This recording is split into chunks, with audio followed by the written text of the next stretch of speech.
à tous, bienvenue pour notre prière du dimanche. En premier temps, je tiens à m'excuser parce que hier, j'avais trois petits problèmes de la connexion, Bon, ça bégayait, ça faisait beaucoup de choses. Bon, bref. Sans tarder, nous allons commencer sur Exode chapitre 20, versets 1 à 17. Bon, je lis au nom du Seigneur.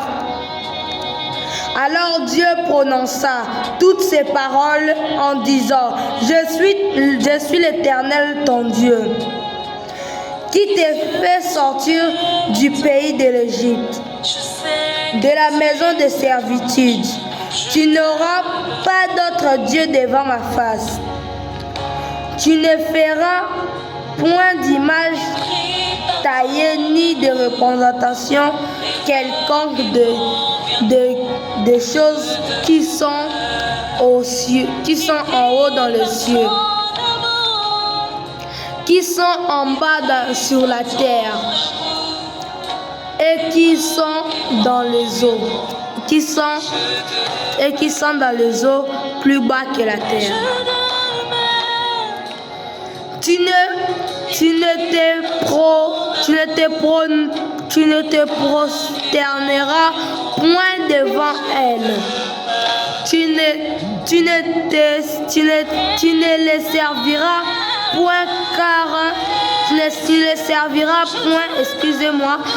tu ne les serviras point car l'Éternel ton Dieu, je suis un Dieu jaloux, qui punit l'inéquité de père sur les enfants jusqu'à la 3e et la 4e génération des cieux qui me haïssent, et qui fait miséricorde jusqu'à 1000 générations à ceux qui m'aiment et ceux qui gardent mes commandements. Tu ne prendras point le nom de l'Éternel, ton Dieu, et en vain, car l'Éternel ne laissera point impuni celui qui prendra son nom en vain. Souviens-toi du jour du repos pour la sanctification. Tu travailleras 6 jours et tu feras tout ton ouvrage. Mais le 7e jour est le jour de repos de l'Éternel ton Dieu. Tu ne feras aucun ouvrage, ni toi, ni ton fils, ni ta fille, ni ton serviteur, ni ta servante, ni ton bétail, ni l'étranger qui est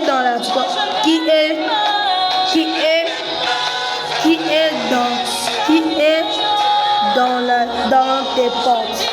Excusez-moi. Car en 6 jours l'Éternel a fait les cieux, la terre, les mers et tout ce qui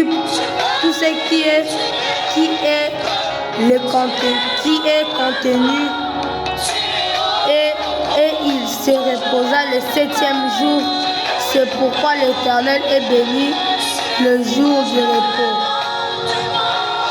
La sanctification honore ton Père.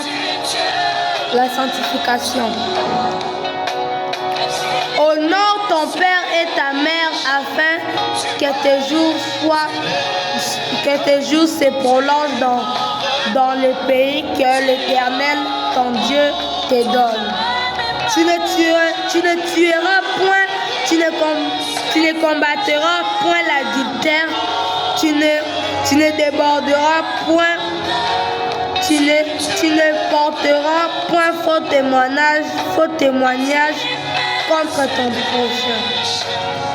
Tu ne convoiteras point à la maison de ton prochain, tu ne convoiteras point la femme de ton prochain, ni son serviteur, ni sa servante, ni son bœuf, ni son âme, ni aucune chose qui appartient à ton prochain. Bon, j'explique. Ces versets nous dit, l'Éternel nous a prononcé tous ces commandements. Il nous a dit tous ces commandements. Maintenant, dans ces versets, il veut nous rappeler les commandements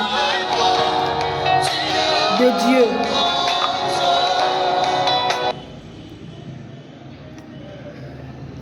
L'Éternel qui t'a fait, parce que lui, c'est l'Éternel qui nous a fait sortir de la maison de servitude, de la maison qu'on était en train de servir, qu'on était en train de souffrir, le moment de souffrance.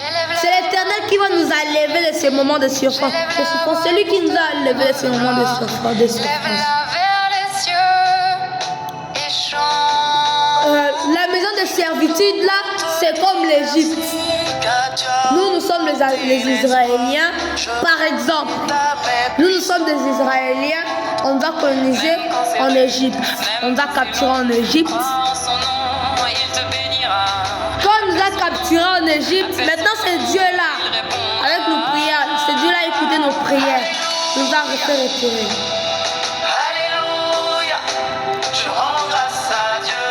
Maintenant, on devrait rendre grâce à ce Dieu-là. C'est Dieu-là qui a tout fait pour nous. Ce commandement nous dit que tu ne vas point tuer, tu ne vas pas tuer des personnes.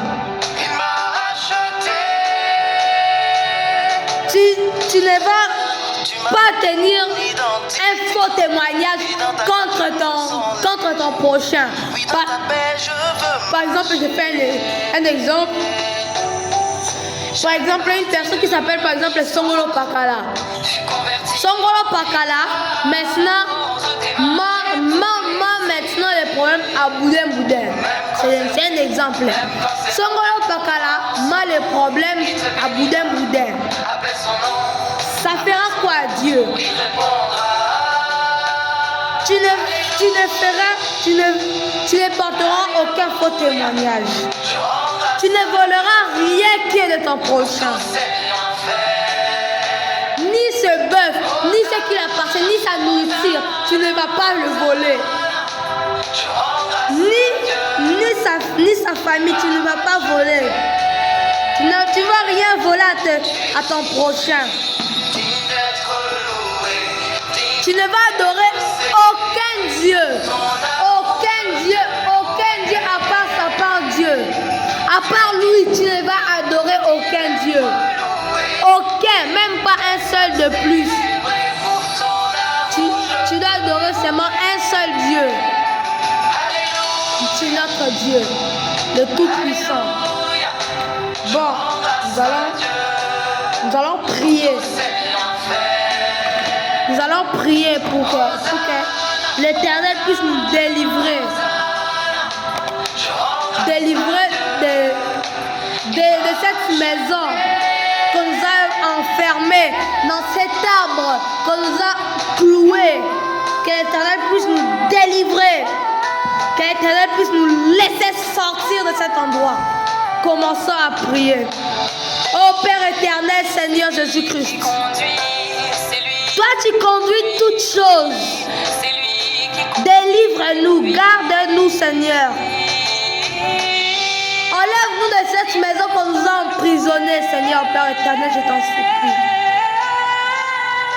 Et déracine toutes sortes d'esprits qui nous bloquent dans cet endroit. Dans le nom de Jésus-Christ. Amen. Bon, il y avait encore un autre verset que je tenais vraiment à vous dire. C'est Proverbe, chapitre 11, verset 18.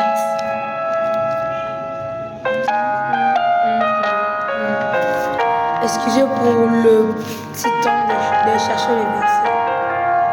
Connais mon âme. Et ce temps-là, tu as louange. Santé, merci Jéhovah. Dans mon cœur.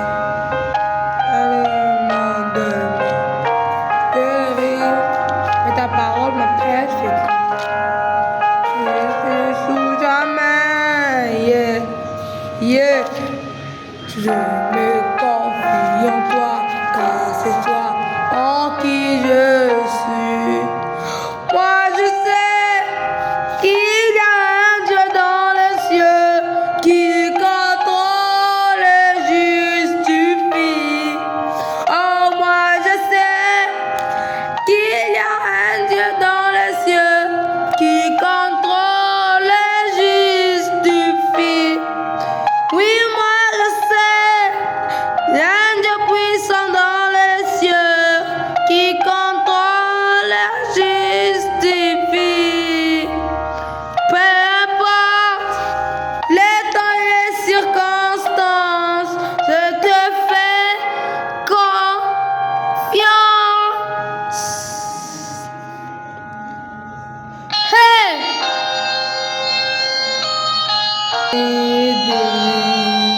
Excusez-moi pour la petite erreur La petite erreur, c'était plutôt Proverbe chapitre 11, verset 18. Je me suis trompée. Bon, verset 18. Oh, ok. Le méchant fait un gain trompeur, mais celui qui sème la justice et le véritable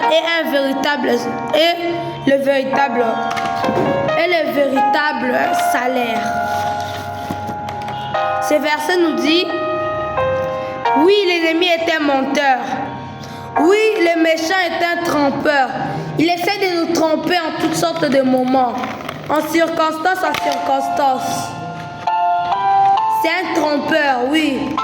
On sait que c'est un trompeur. L'ennemi, c'est un trompeur. Mais si tu es toujours dans le sentier de la justice, tu cherches toujours à faire la justice. Même si tu cherches toujours à faire la justice, en chaque sorte de moment, si tu cherches toujours à faire la justice, c'est ça qui sera. C'est la justice qui est le véritable salaire.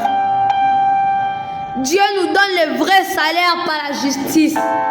C'est pas les salaires que tu pars, tu fais un dur travail, tu rentres à la maison fatigué.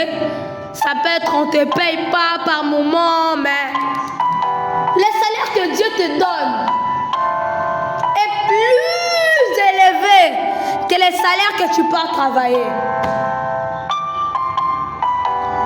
Je donne un exemple par exemple. Comme j'avais donné avant Songolo Pakala et Boudin. Maintenant, Songolo Pakala, quand il a menti des problèmes à Boudin. Maintenant, toi qui es venu pour les séparer, tu as bien écouté que toi tu sais que Songolo Pakala a menti des problèmes à Boudin. Au lieu d'être juste de réprimander Boudin et de réprimander Songolo Pakala pour la chose qu'il a fait à Boudin. Mais toi, tu es en train de réprimander Songolo Pakala tu es en train de